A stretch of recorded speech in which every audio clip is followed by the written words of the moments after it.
It is not Mother's Day this morning, but this hit X last night. And so I thought I added it in, and this encouragement, I think, for all of you mothers out there. There is, it's a question about, they did a survey in the US, but I think Canada's much the same, of what makes, if women are if they're, pardon me, happy.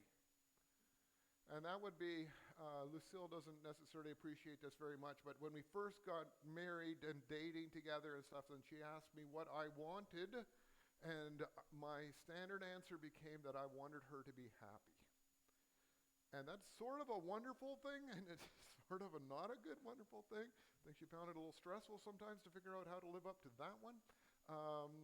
But are we happy in life? And so there's a whole category here, whether you're married. I'll try not to use my phone to point with stuff. Get away from all the envy stuff. But whether you're married or not married, with children, and by the way, without a doubt, the highest percentage of people who say that they're happy in life are women who are married with kids. And I just find that amazing because it's really busy to be a mother with kids. Like, there's a lot of work. And I appreciate the ladies in our church. They're busy, they're working, most of them, and they're taking care of kids, and then they're helping out and stuff in the church. And I think, man, there's got to be an insanely busy time of life. And yet, apparently, it's kind of a happy. And also, I find it fascinating, the percentage of people who say they're not happy is the lowest there as well. So I just thought that was a kind of an interesting one. You could mull it through. There's a bunch of interesting numbers. But being a mother apparently is, well, it might be really hard work and be really busy. It's also, I think it's a task that makes you feel like it's really good. And if we're going to tie this into envy, maybe we can say that it's a really good thing because we really enjoy the children that we have, but like we don't ever really want to have twice as many as what we have already. Like what we have is enough. We're kind of content with that. Not too many mothers are saying, I want to have twice as many. So it's maybe it helps that we're not too envious of how many other people might have, but we can find satisfaction in what we are. Anyways, my little bonus thought for the week. What is the definition of envy? Apparently I didn't update that part of the slide. The definition of envy in the Bible. And it says here that envy is defined as resentment or sadness at another's good fortune or excellence, with an insatiable desire to possess it for yourself. And so Carrie gave us a pretty good description that tied in really well. And it's amazing. It can be about really big, important stuff, and it can be about little stuff. And it's amazing how fast it shows up in our lives. It's more than just simple jealousy. It's believing in others' blessings diminishes our own, and leading to a desire to destroy that good future, that good fortune. Anyways, you can read it. This is this thing. It's not only do we want it, we want to possess it. That would be more under the category of greed.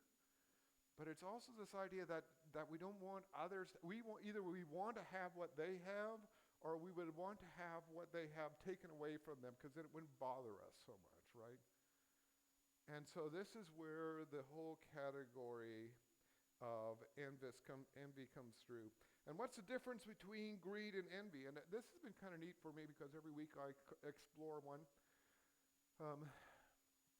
I enjoy that every week it's kind of like an exploring new topic for me.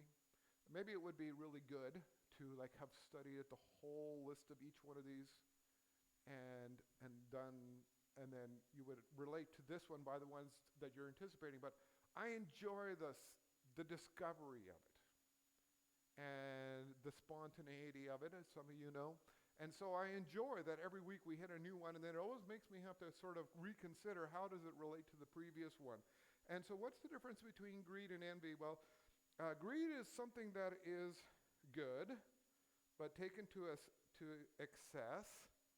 But envy is wanting to take or destroy the good thing that another has.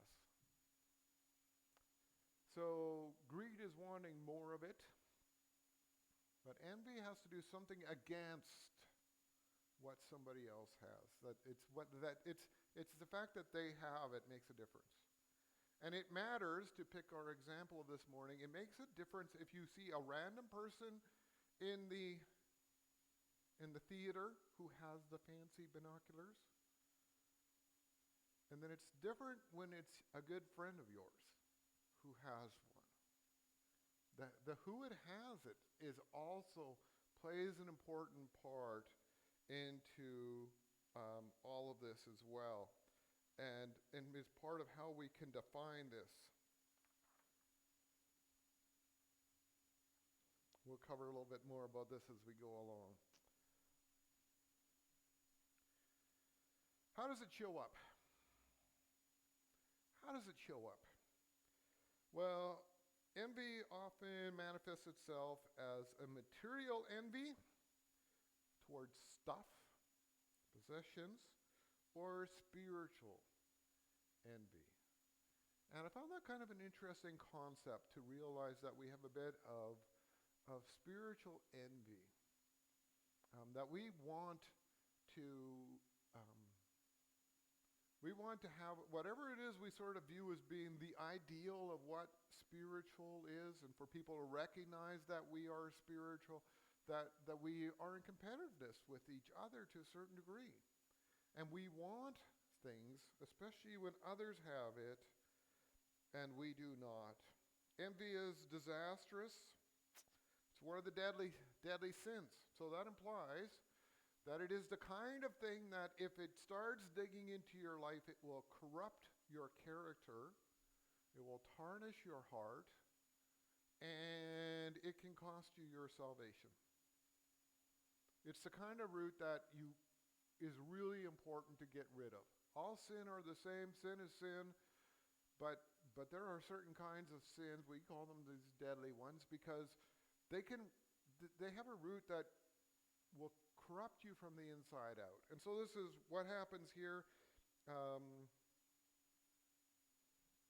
Envy is believed to generate other sins and other immoral behavior, and can lead to rivalry, conflict, hatred, and even murder.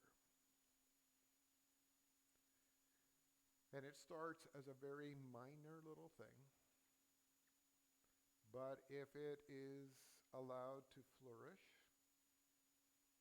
it can lead to some pretty destructive stuff in our lives. And how do we contradict it? Well, we'll talk about it, counteract it. We'll talk about it a little bit at the end, but it's gratitude. Gratitude is one of the key things. To recognize and affirm what God has blessed you with and what you have. It's a great cure for about all the things that other people have. Because each one of us have many blessings. And as we focus in on our own blessings, on the thanksgivings that we have, on the good things that God has given us, then it allows us to let go of the fact that other people also have things that they are better at than us, that they have more of whatever possession it might be. They have it, all these other things. But if we can be content and accept what God has blessed us with, then we can be okay with the fact that others are blessed with a different list of blessings than the one that we have as well. How do we test out between greed and envy? Well, if you would say, if a random person in town got something good, so pulling this out from my stuff from last week about greed, about the good things that we can have in life, it might be by relationships. So if you might imagine, you figure out which ones of these touch your heart. But like if someone is dating someone for the first time, dating somebody Does that cause some feeling for you? Or if someone gets married, or if someone has a kid, or a relationship, or you have a new friendship, or maybe you become friends with the mayor and suddenly he starts to call you and ask you for advice on things, whatever that might be. Or money. Like maybe if all of a sudden you hear that someone, won $100,000. They bought a ticket at the SL. And someone in St. Adolphe won $100,000. And if you test this against a random person, then while you could be envious of everyone, most of us are very specific related. If you consider it against a random person, you can measure it against your own category of a little bit of greed, right? If someone else gets something really good, that's just a random person. It often reminds us to say, oh, I wish I would like to have that too, right? Someone wins $100,000, you would say, hey, that would be really great.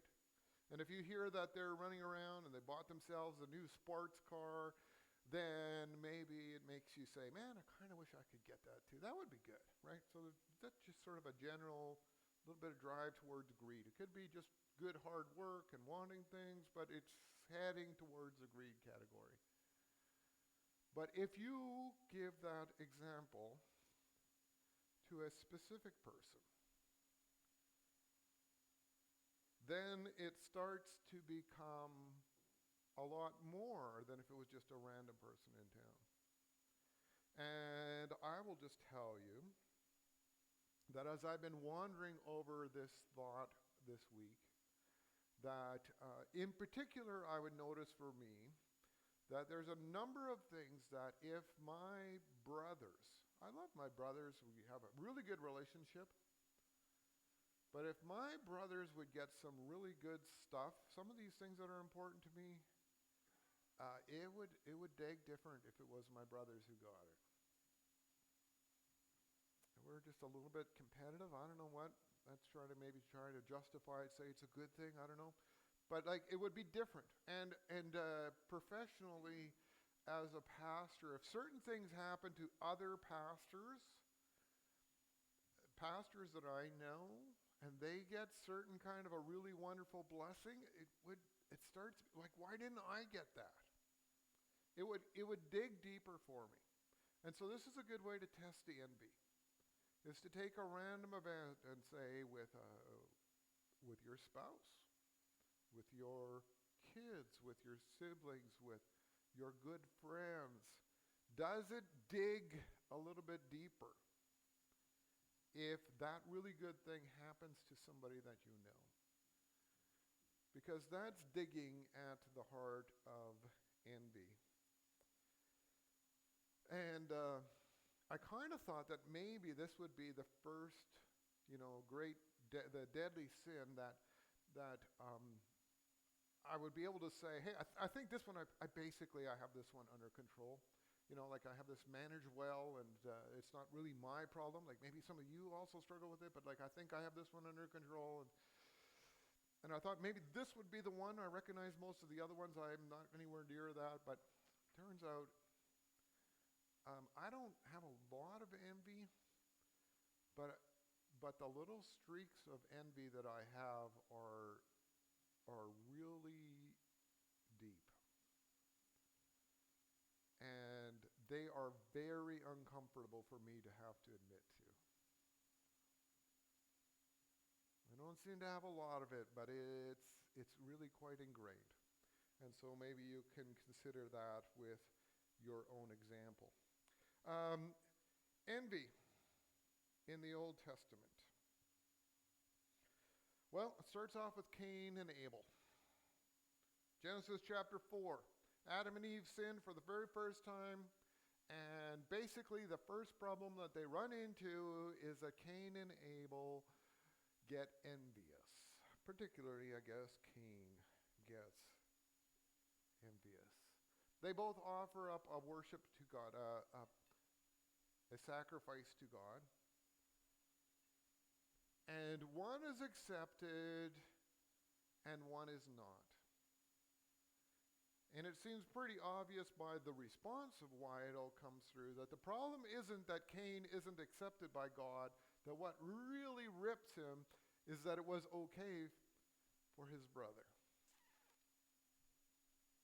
That's the part. And it makes him leads him to anger.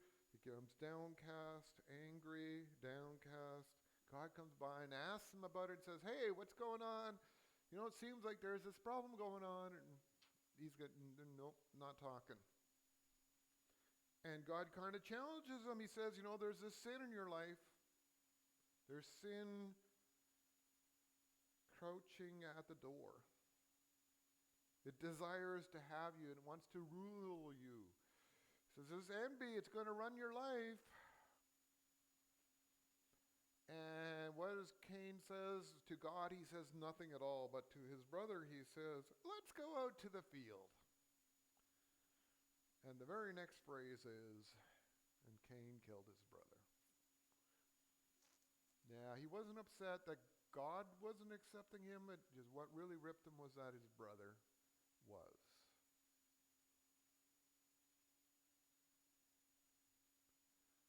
Led to the first murder. 2 brothers.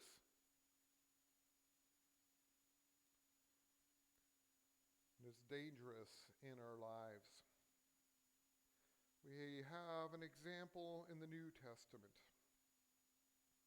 We have among the disciples.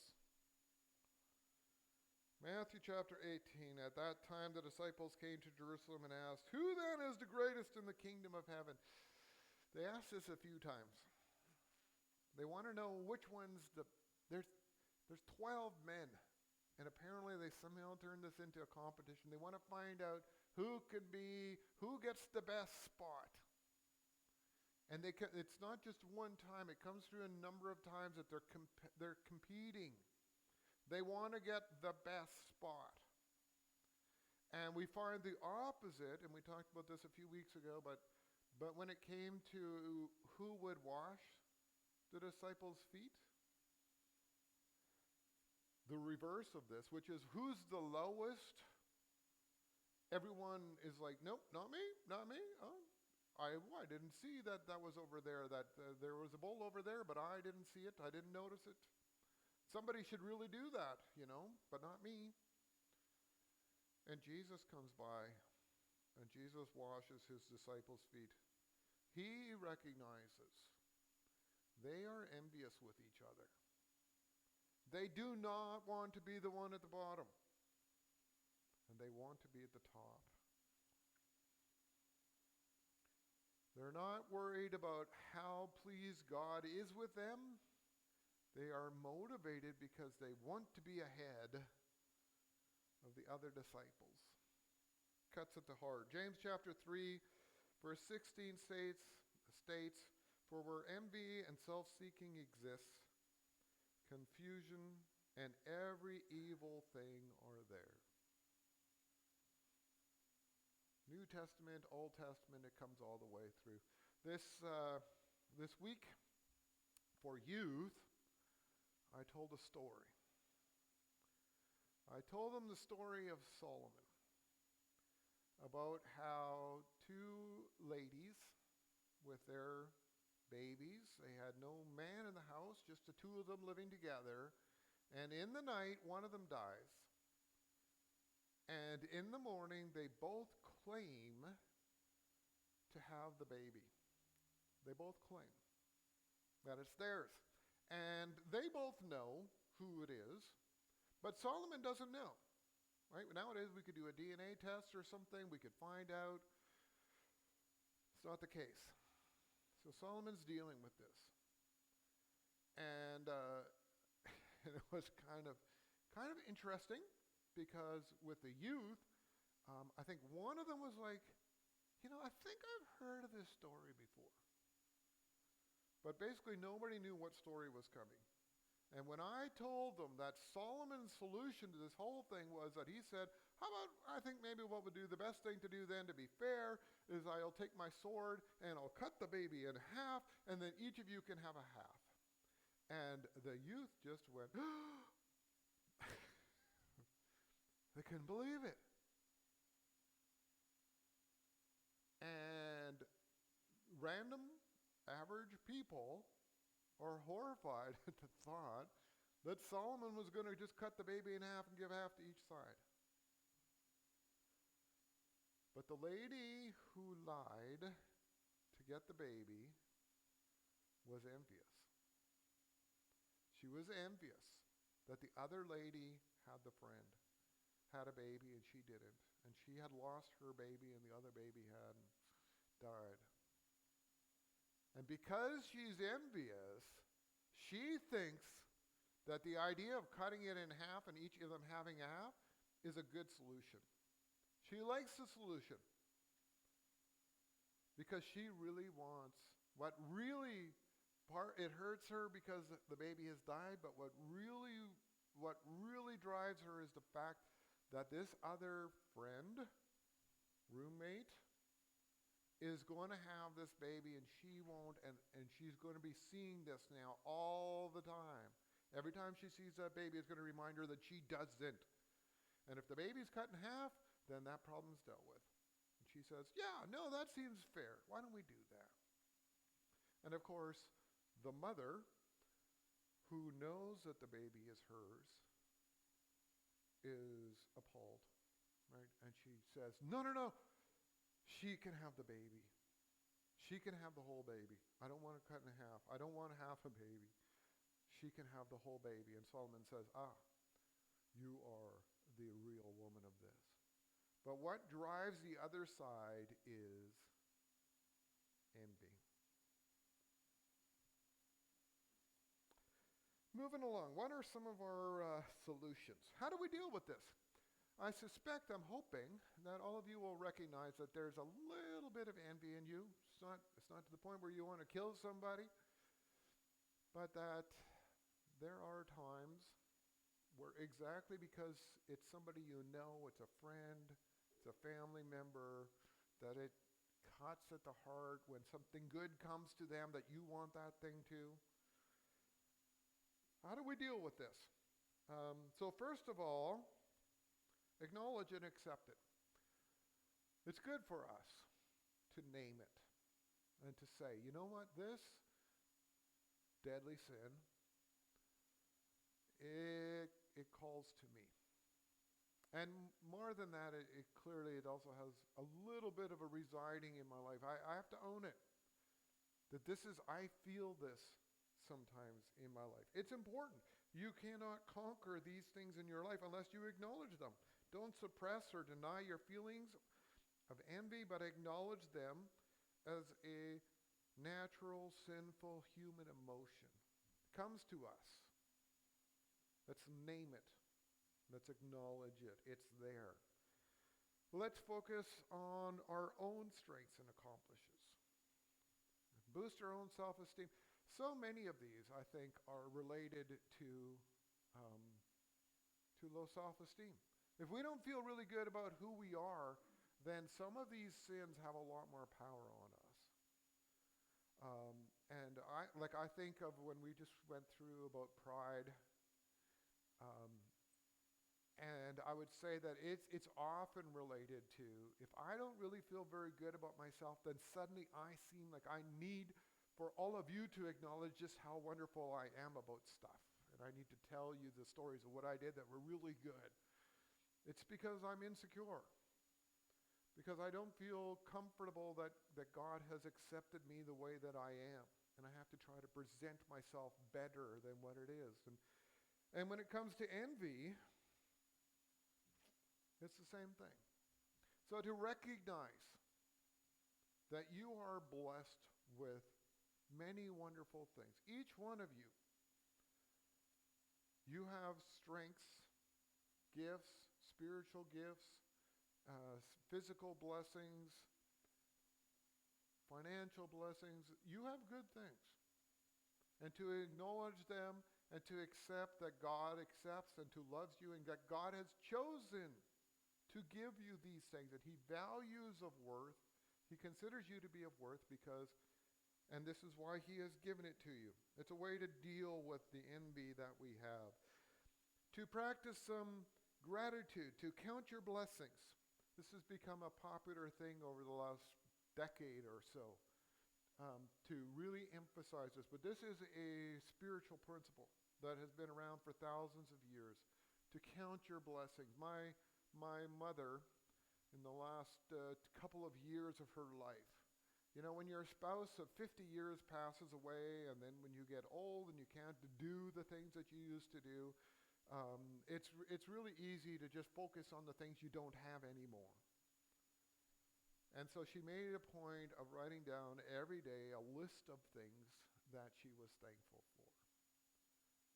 And she made it, and she wrote down, I think, 5 things every day, or 3, I don't remember what the number was. And she had a book, and she went through pages after pages after pages of what God had blessed her with. And this is good for your mental health, which is why our world would suggest it, absolutely. But it's also something really good about our spiritual lives as well. Another one, to celebrate others' success, to praise and encourage others. And instead of allowing that to be an envy, to turn it into congratulations. And to celebrate with someone else about what they have. It's tough to do, but it is really effective to, when you recognize that someone is blessed with stuff, to acknowledge it yourself, I have this negative, envious sort of feeling about this thing, and then to say, but I choose to affirm and to celebrate and to say good things and to give a compliment to someone and to affirm the blessing that God has given them with. It's a way of dealing with it, and to do that with our lives. I'm reminded of my daughter. I think she was in grade 7. The last thing of class, they had played basketball.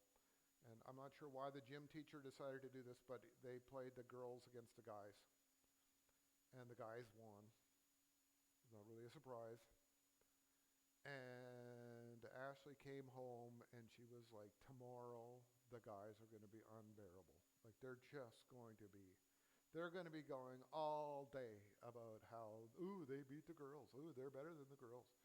And she's like, how in the world am I going to, I just don't even want to go to school. It's just, they're going to be a little unbearable. And so we talked about it, we worked it through, and eventually the encouragement that I gave her was that she should just compliment them. And just say, yeah, you won, good job, congratulations. And you don't have to justify it, you don't have to say, well, do us because, no. You just say, yeah, you won, it was good. And so when she came back to school, and the guys came by, and they came up to her, and they were like, oh, well, we beat you so well. The guys are way better than the girls. And she just said, you won. And you guys played really well, and you won fair and square. Congratulations. And they were all like, what? This is no fun. And so then they went over to Chelsea, and Chelsea hadn't received the same encouragement, so they came up to her, and they told her that they had won. And she was like, well, that's not fair because, girls didn't do. And then they went all day long. And they left Ashley all alone. They didn't bother her again, but they went back. So there's something really wonderful. Just give somebody a compliment. It does something good in them, but it does something good in us too. And just acknowledge it. Yeah, you know what? You won. And it's okay. We can move on with life. And avoiding comparisons. Yeah, and I think this is like many of our others of the deadly sins. At some point, the advice that my dad often had, and it would have been more about the category of lusting with men, which is, the phrase he would have had is that you should bounce your eyes, right? If you see something and it starts to really appeal to you, then just look at something else. Just find something else to focus on. And it's good advice with envy as well. is that when you feel the envy come on, you just say, you know what, I refuse to do this. I'm just not going to go down that category. Whenever my brain starts thinking down that category, oh, I can't believe that my brother, they got, and it's like, okay, oh yeah, right, I'm not doing that thing. I'm not going there. Okay, find something else to think about. Every time I find my head going down that thread, I'm just going to cut it off and I'm going to think about something else. So, some practical advice. How do we deal with envy in our lives?